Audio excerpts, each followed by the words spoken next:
বন্ধুরা, শুনুন এক অবিশ্বাস্য গল্প।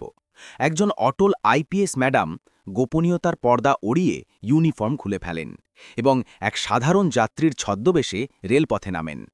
তার মনে একটাই প্রশ্ন, ইউনিফর্মের আড়ালে জনগণের ক্ষত কখনো ধরা পড়ে না? ট্রেনের যাত্রা শুরু হতেই প্রথমে এক টিটি আছড়ে পড়েন তার ওপর। টিকিট থাকলেও জরিমানার নামে লুটতরাজ চালান। তারপর আরপিএফের দল এসে টিটির পক্ষ নেয় এবং দীপ্তি ম্যাডামকে নির্মমভাবে ট্রেন থেকে ছুঁড়ে ফেলে। বন্ধুরা, এরপর যে ঝড় উঠল, সেই আগুনের ফুলঝুরি দেখতে ভিডিওর শেষ মুহূর্ত পর্যন্ত আটকে থাকুন, নইলে আফসোস করবেন। বন্ধুরা, ভোরের আলোয় প্ল্যাটফর্মে উত্তেজনার ঝড় চলছিল। ট্রেনে চড়ার লোভে ভিড় উন্মাদের মতো ছোটাছুটি করছিল। ঠান্ডা বাতাসের ছোঁয়া আর হকারদের চিৎকার মিলেমিশে সেই চেনা রেল স্টেশনের মায়া ছড়াচ্ছিল। এই ভিড়ের মাঝে এক মহিলা সাধারণ সালোয়ার কামিজ আর দুপাট্টায় মাথা নত করে নিজের আসন খুঁজছিলেন। মুখে ক্লান্তির ছাপ, চোখে অটল সংকল্প। তিনিই ছিলেন আইপিএস দীপ্তি রাও। কেউ স্বপ্নেও কল্পনা করতে পারত না যে এই নিরীহ মহিলাই সেই দীপ্তি, যার এক নিঃশব্দ ইঙ্গিতে জেলার পুরো পুলিশ যন্ত্র সজাগ হয়ে ওঠে। আজ তিনি কোনো পরিচয়হীন সাধারণ নাগরিক হয়ে ট্রেনের সিটে বসেছিলেন। দীপ্তি ইচ্ছাকৃতভাবে ইউনিফর্ম ছেড়েছিলেন। সঙ্গে কোনো সরকারি গাড়ি বা সিকিউরিটি ছিল না। তিনি সিস্টেমের কঠোর বাস্তবতা নিজের চোখে দেখতে চাইছিলেন। তার কাছে তো অভিযোগের বন্যা আসত। ট্রেনের টিটিরা টাকা আদায় করে, প্যান্ট্রি কর্মীরা লুটপাট চালায়, মহিলাদের সঙ্গে অমানসিক আচরণ হয়। কিন্তু তিনি চেয়েছিলেন নিজেকে এক সাধারণ মহিলায় পরিণত করে যাচাই করুন এসব। ট্রেন গড়গড় করে চলতে শুরু করতেই সিটে বসে তিনি প্রথম ইঙ্গিত পেলেন। এক বয়স্ক টিটি এসে হাজির। তিনি ঠিকমতো না দেখেই চেঁচিয়ে উঠলেন, টিকিট বের করো। দীপ্তি নমস্কার জানিয়ে মোবাইলে টিকিট দেখালেন। টিটি না দেখেই ঘোষণা করলেন, এটা ওয়েটিং লিস্টের, এতে ভ্রমণ করা যায় না, জরিমানা দাও। দুঃখিত, এটা confirm ticket, seat number, coach সব স্পষ্ট, দীপ্তি শান্ত গলায় বললেন। টিটি বিরক্ত হয়ে ফোনটা ছিনিয়ে নিয়ে দেখলেন। দুবুও জোর গলায় বললেন, 200 টাকা জরিমানা দিতে হবে, না হলে আসন ছেড়ে দাও। কাছের এক যাত্রী বলে উঠলেন, ভাই, টিকিট তো ঠিক আছে। কিন্তু টিটি তাকে ঘুরিয়ে চুপ করিয়ে দিলেন। চারপাশের ভিড় নিস্তব্ধ। দীপ্তি আর প্রশ্ন করলেন না। তিনি বুঝলেন এটা তার ধৈর্যের প্রথম চ্যালেঞ্জ। চুপচাপ 200 টাকা এগিয়ে দিলেন, কিন্তু নিজের ফোনে ভিডিও রেকর্ডিং চালু করে রাখলেন। কিছুক্ষণ পর এক বয়স্ক মহিলা আর তার 10 বছরের নাতি ট্রেনে উঠলেন। দুজনেই ভয়ে কাঁপছিলেন। তাদেরও টিকিট ছিল, তবে জেনারেল কোচের।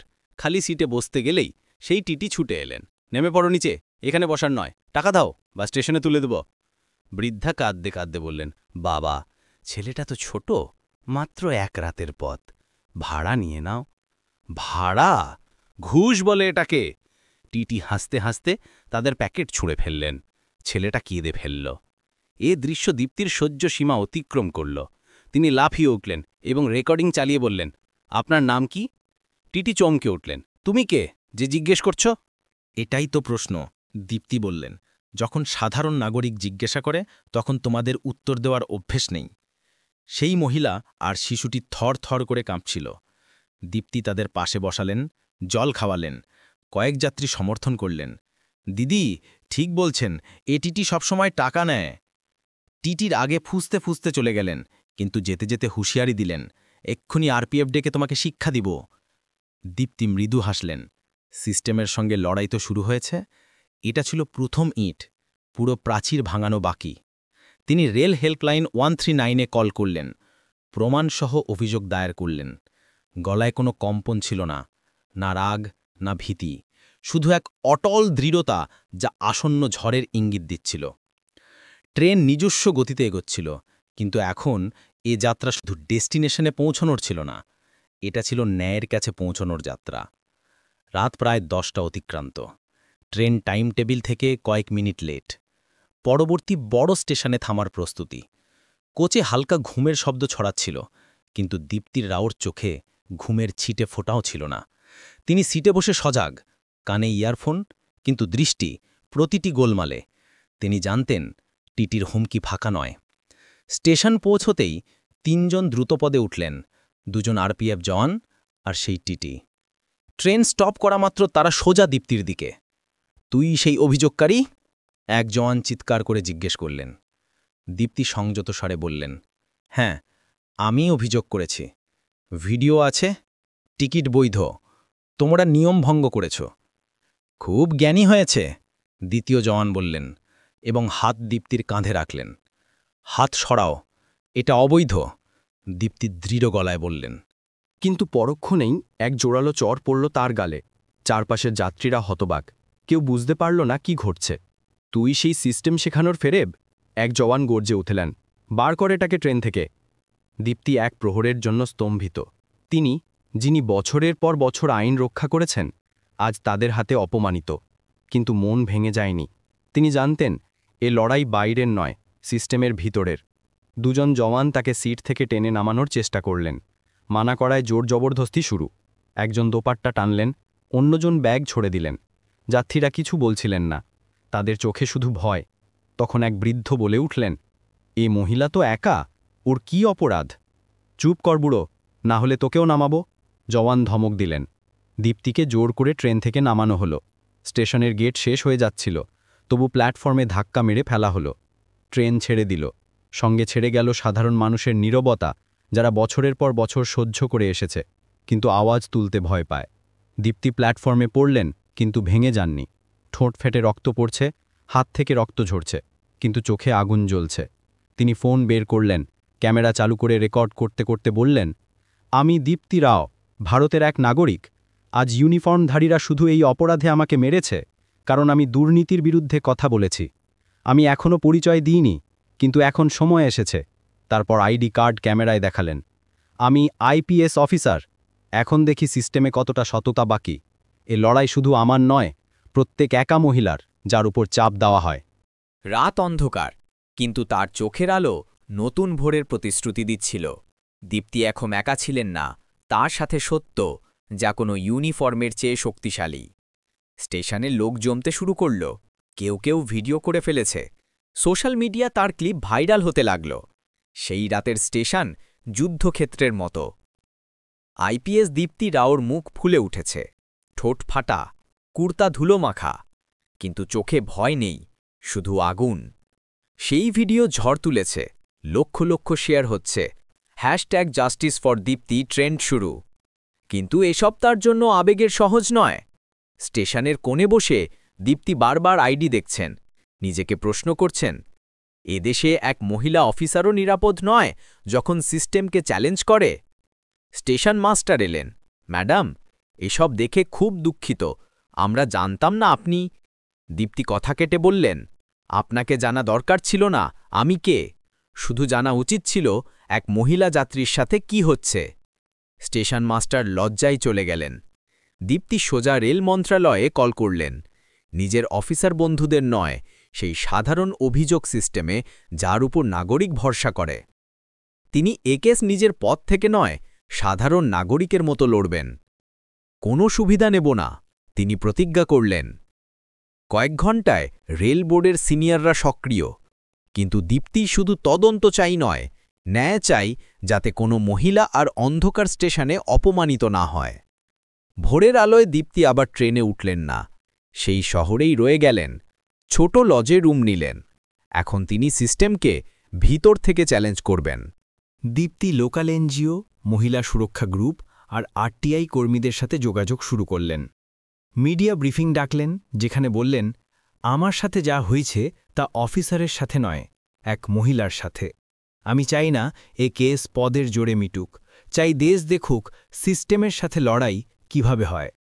বক্তৃতার পর নীরবতা, তারপর তালির ঝড়। প্রেসক্লিপ, লক্ষ লক্ষ ভিউ, কিন্তু রেলের ভেতর হইচই শুরু। আরপিএফ অভিযুক্তদের সাসপেন্ড করল, কিন্তু অ্যাকশন ধীর। দীপ্তি আরটিআই ফাইল করলেন, গত 5 বছরে যাত্রীদের ওপর অত্যাচারের অভিযোগ আর অ্যাকশনের তথ্য। উত্তর হতাশাজনক, অভিযোগ 1000, অ্যাকশন নগণ্য। এ জেনে দীপ্তি সিদ্ধান্ত নিলেন, শুধু নিজের কেস নয়, গণ আন্দোলন শুরু করবেন। এক সন্ধ্যায় এনজিও মিটিংয়ে এক বৃদ্ধা এলেন। মেয়ে, তুমি সেই আলো যা নিভতে নেই। আমার ছেলেকেও আরপিএফ পেটেছে, কিন্তু আওয়াজ তুলেনি। তোমাকে দেখে মনে হচ্ছে কেউ লড়ছে। সেই কথা দীপ্তির হৃদয়ে গর্জন তুলল। এখন লড়াই গণসংগ্রাম হয়েছে। পরের দিন নতুন পরিকল্পনা। দীপ্তি নাগরিক রেল নিরাপত্তা অভিযান শুরু করলেন। লক্ষ্য, প্রত্যেক যাত্রীকে অধিকার জানানো আর অত্যাচারের সমাধান। স্টেশনে পোস্টার, অনলাইন ফর্ম। দীপ্তি নিজে ট্রেনে চড়ে শিক্ষা দিতে লাগলেন, ইউনিফর্ম ছাড়া, ক্ষমতা ছাড়া, শুধু দায়িত্বশীল নাগরিক হয়ে। এখন দেশব্যাপী যোগদান শুরু। কিন্তু সিস্টেম চুপ নয়। পরের অধ্যায়ে ক্ষমতার দুর্নীতি ষড়যন্ত্র, দীপ্তি যে কীভাবে ঘিরে ধারে সেটা সামনে আসবে। আইপিএস দীপ্তিরার অভিযান, নাগরিক রেল নিরাপত্তা অভিযান এখন আন্দোলন হয়েছে। প্ল্যাটফর্মে সচেতনতা ক্যাম্প, প্যাম্ফলেট বিলি, যাত্রীরা অধিকার সচেতন। কিন্তু সত্য ছড়াতেই সিস্টেমের কিছু লোকের ঘুম উড়ে গেল। রেলবোর্ড আর গৃহ মন্ত্রণালয়ের অফিসাররা এটাকে ইমেজ নষ্ট করার ষড়যন্ত্র ভাবলেন।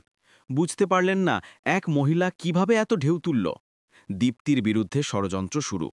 দিল্লি থেকে এক সিনিয়র অফিসার কল করলেন, ম্যাডাম, উদ্দেশ্যে সন্দেহ নেই, কিন্তু আপনার পদ্ধতি বিভাগীয় মর্যাদার বিরুদ্ধে। কেস আমাদের হাতে দিন, তদন্ত করব। দীপ্তি হাসলেন, যদি তদন্ত করতে পারতেন আন্দোলন হতো না। কল কেটে গেল, সাথে ভাবমূর্তি নষ্টের চেষ্টা শুরু। সোশ্যালে ফেক অ্যাকাউন্ট থেকে পোস্ট, দীপ্তি পাবলিসিটির জন্য করছেন, সাসপেন্ডেড, মানসিক সমস্যা। কিন্তু দীপ্তি প্রত্যেক অভিযোগের তথ্য সহ জবাব দিলেন, সংযত, মর্যাদাপূর্ণ। ইতিমধ্যে ট্রেনের সিসিটিভি ফুটেজে হাতড়ে। ফুটেজ নেই, ক্যামেরা খারাপ, কিন্তু দীপ্তির কাছে যাত্রীর ভিডিও। দীপ্তি দ্বিতীয় স্টেপ নিলেন, ভিডিও নিয়ে দিল্লি হাইকোর্টে পিটিশন। কেন ফুটেজ নেই, কেন আরপিএফ মহিলা অফিসারকে মারল? কোর্ট শতপ্রণোদিত নোটিশ জারি। এই খবর সিস্টেমে ভূকম্প। এখন বিচার ব্যবস্থা আর সংস্থার মর্যাদার প্রশ্ন। সেই রাতে লজে লাইট গেল, জানালায় সন্দেহজনক ছায়া। পুলিশ কল করলেন, কিন্তু দেরি। সকালে সাংবাদিকদের সাথে বললেন, ক্ষমতা ভয় দেখাতে পারে না, আমি রাস্তা থেকে সরব না। এই কথা স্লোগান হয়ে গেল। স্টেশনে পোস্টার, ক্ষমতা আমাকে ভয় দেখাতে পারে না, দীপ্তি রাও। এই সময় এক স্থানান্তরিত আরপিএফ জওয়ান এলেন, ম্যাডাম, আমি দেখেছি, চুপ করতে বলা হয়েছিল, সাক্ষ্য দিতে চাই। এটা টার্নিং পয়েন্ট। প্রত্যক্ষদর্শী সিস্টেম থেকে দীপ্তি তার সুরক্ষার জন্য চিঠি লিখলেন, মহিলা কমিশন, হিউম্যান রাইটস, প্রাক্তন অফিসারদের যুক্ত করলেন। সংগ্রামের আলো দেশ জুড়ে, কিন্তু ক্ষমতার থাবা শক্ত। পরের অধ্যায়ে সাসপেনশনের হুমকি আর দীপ্তির অসাধারণ জবাব। জাতীয় মিডিয়ায় শুধু এক নাম, দীপ্তি রাও। ইউনিফর্ম ছাড়া সিস্টেমের পর্দা উন্মোচিত, কিন্তু সত্যের কাছে যত এগোন সিস্টেম তত চুপ করাতে চায়। পরের অস্ত্র সাসপেনশন। রেল গৃহ মন্ত্রণালয়ের চাপে শৃঙ্খলা কমিটি প্রস্তাব পাশ।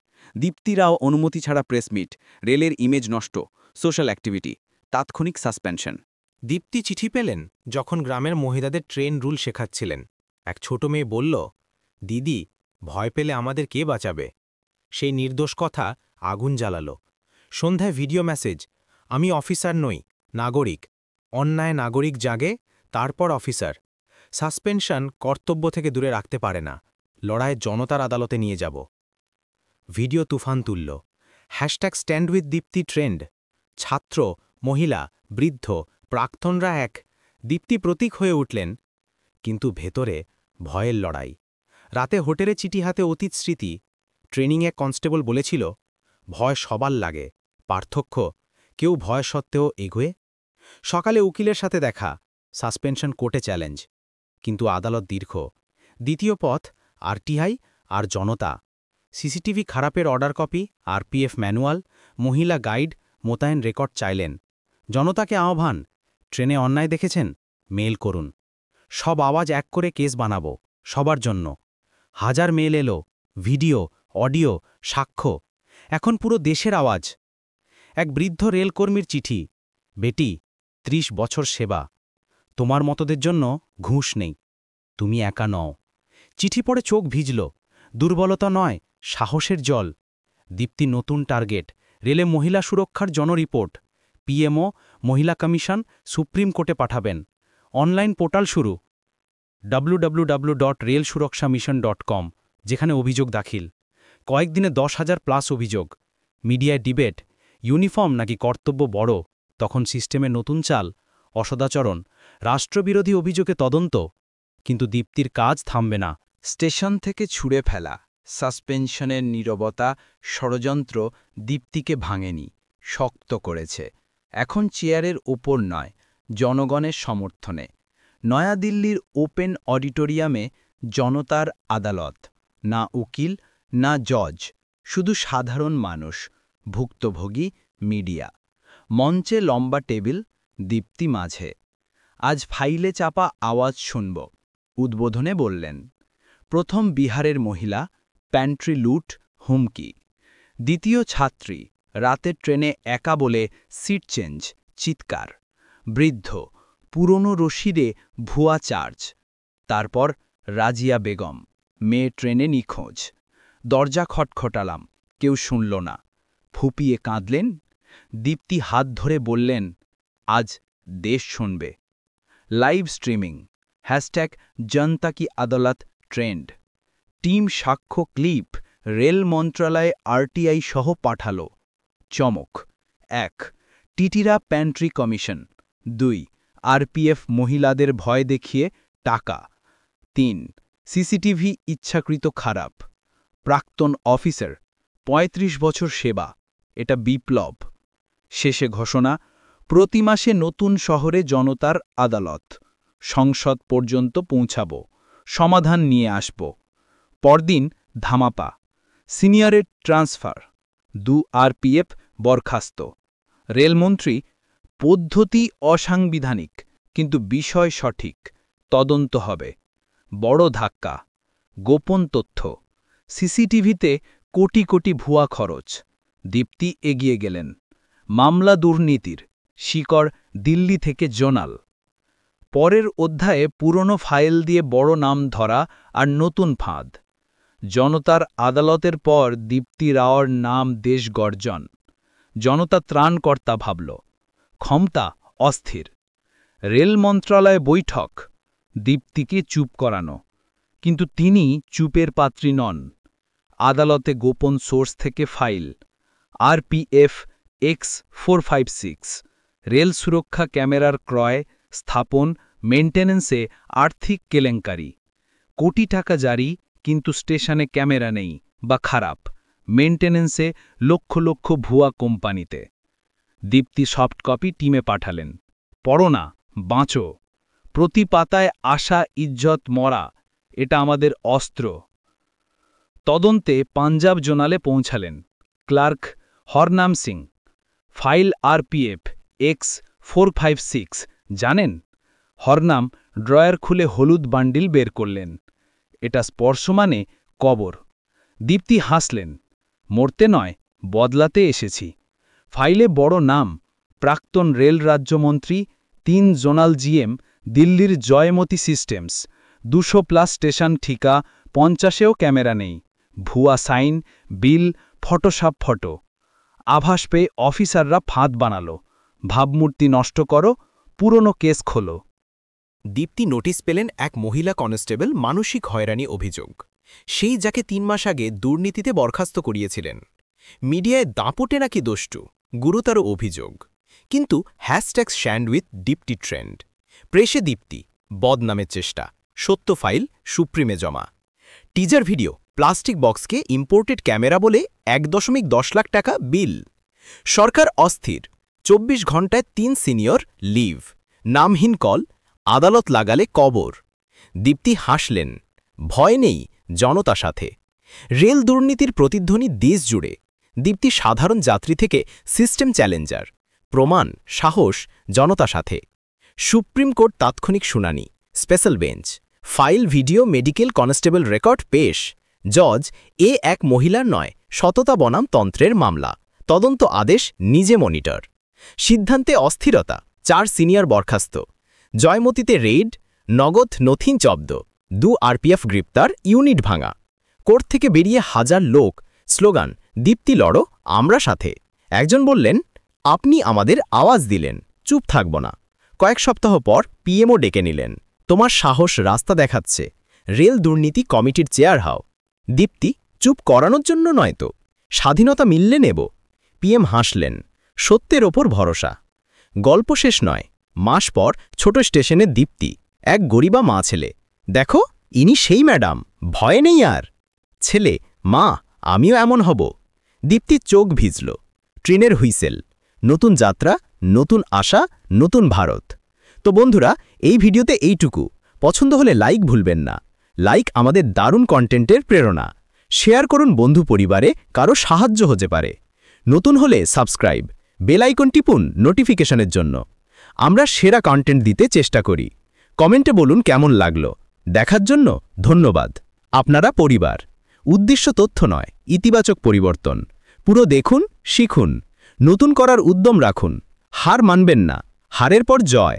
পরিশ্রম করুন, ভরসা রাখুন। প্রতিদিন নতুন শিখুন, শেখান। এই চিন্তায় বিদায়। পরের ভিডিওতে নতুন তথ্য, উৎসাহে। খুশি, সুরক্ষিত, শিক্ষিত থাকুন। দেখা হবে। জয় হিন্দ।